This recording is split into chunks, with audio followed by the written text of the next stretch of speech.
Pangulong Bongbong Marcos gustong makipag-ayos sa mga Duterte. At ngayon nga, pagkatapos ng eleksyon kung saan isang kandidato lang ang Marcos Block ang nanalo, isang napakalinaw na mensahe ang nakuha ni Pangulong Bongbong Marcos.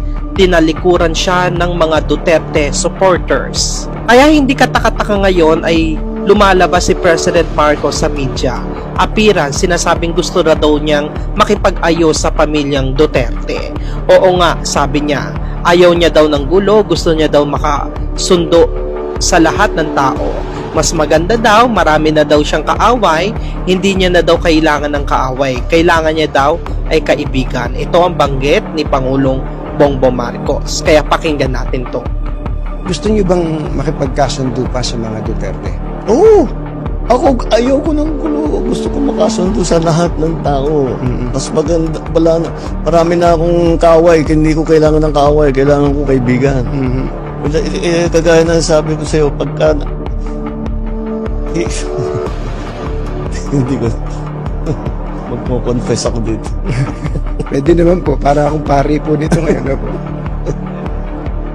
Ewan ko, kahit hanggat maaari, ako, ang habol ko yung stability, peaceful, para magawa namin yung trabaho namin. Kaya ako, laging akong bukas sa ganyan.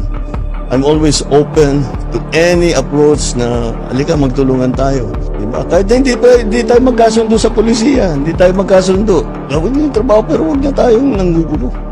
Huwag na natin, tanggalin natin yung gulo. Pero para sa mga marami, huli na ang lahat. Sabi ng ilan, hindi raw ito totoo ang pakikipag-ayos na yan.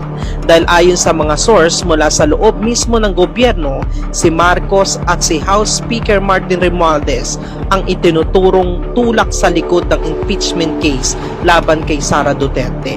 Sila rin daw ang nagpahintulot o posibleng nagtutulak sa pagsuporta ng administrasyon sa ICC investigation laban sa dating Pangulong Rodrigo Duterte. Kaya naman, ganito ang sinabi ni Vice President Sara Duterte kamakailan at matindi ang kanyang mga salitang binitawan.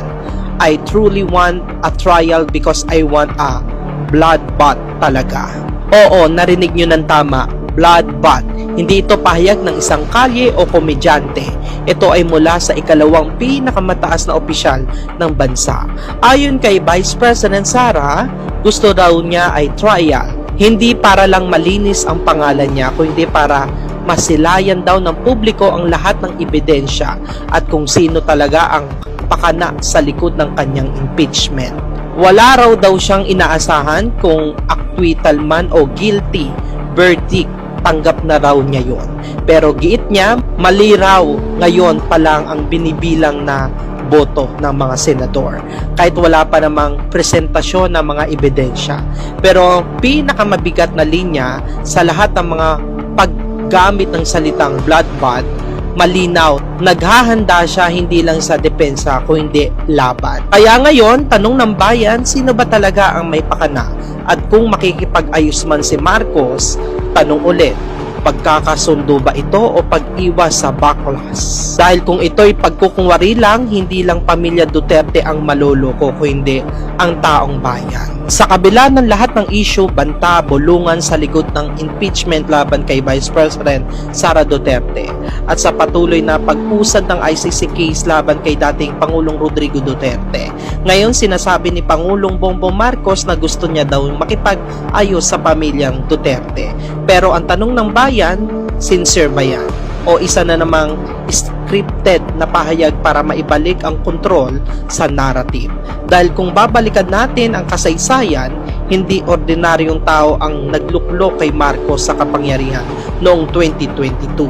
Ang mga boto ng mga Duterte supporters ang bumuhat sa kanya. Hindi siya ang pangunahing leader ng kilusan. Siya ang pinakinabangan ng momentum ni Duterte legacy. Pero anong nangyari pag upo niya? Biglang pinunterya ang ICC case, hindi pinigilan ng mga galaw labang kay dating Pangulong Rodrigo Duterte. At ngayon, impeachment naman ang anak na si Vice President Sara Duterte. Tapos ang sinasabi ng kampo ng palasyo, wala raw silang kinalaman. ang mga taong bayan ay hindi nabulag. Kaya nga ang mga tanong ay hindi na pwedeng iiwasan. Bakit isa lang ang nanalong senador mula sa alyansa ni Marcos? Bakit halos wala ng grassroots energy sa Marcos camp noong eleksyon? Bakit ang mga tao sa Mindanao ay dating solid sa kanya, ngayon ay tahimik, malamig at halos galit na? Kaya ang sagot, pakiramdam ng marami ay traidor. Hindi lang basta lumaban, kundi tinaga sa likod ang sarili niyang kaalyado. Kaya kahit anong pahayag ni Marcos na gusto niya ang kasunduan, ang timing ay hindi na maitatanggi. Nangyari lang ito pagkatapos ng talikuran ng taong bayan. Hindi ito reconciliation, ito ay desperasyon. Ang kasaysayan ng huhusga, hindi rin natin pwedeng maliitin na ang pamilyang Duterte para sa maraming Pilipino ay mas matibay sa impluensyang historical kaysa kay Marcos Jr. Tandaan natin, si Marcos ang dati ay bumagsak, si Marcos Jr. nakabalik pero kinakailangan ang tulong ng Duterte machinery. Pero Duterte, kahit gitna ng kontrobersya, nananatiling relevant. Kahit sa ICC, kahit sa batikos, kahit panggigipit, may masa pa rin sa likod niya. Kaya ang totoo yung sinasabi ng karamihan, ang pangalan ni Duterte ay parang tinig sa lalamunan ng mga kalaban. At ngayon, pinipilit nilang burahin ang pangalang yan, hindi lang dahil sa krimen, kundi dahil sa banta sa kapangyarihan. Ang legacy daw ni Marcos Jr. ang kanya may iwan kung tatakbo ito ng direksyon na ito, kung hindi siya tatayo para sa katotohanan at kung patuloy siyang magtatago sa likod ng mga scripted statement. Ang may iwan sa kanya ay hindi pagkakaisa kundi tatak ng taksil.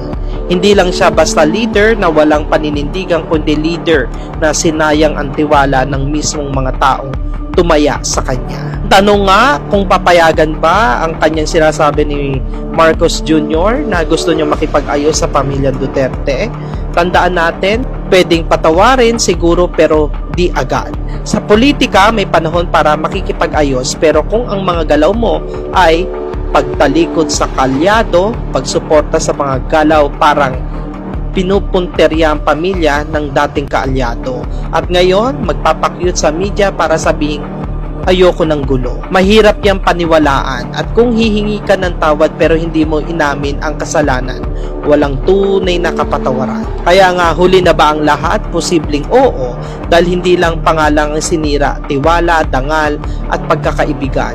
At sa politika minsan mas mahalaga pa ang tiwala kaysa sa kapangyarihan. At kung totoo ngang nakikita ng taong bayan kung sino ang may pakana, hindi na ito simpleng issue, isa na itong singil ng kasaysayan.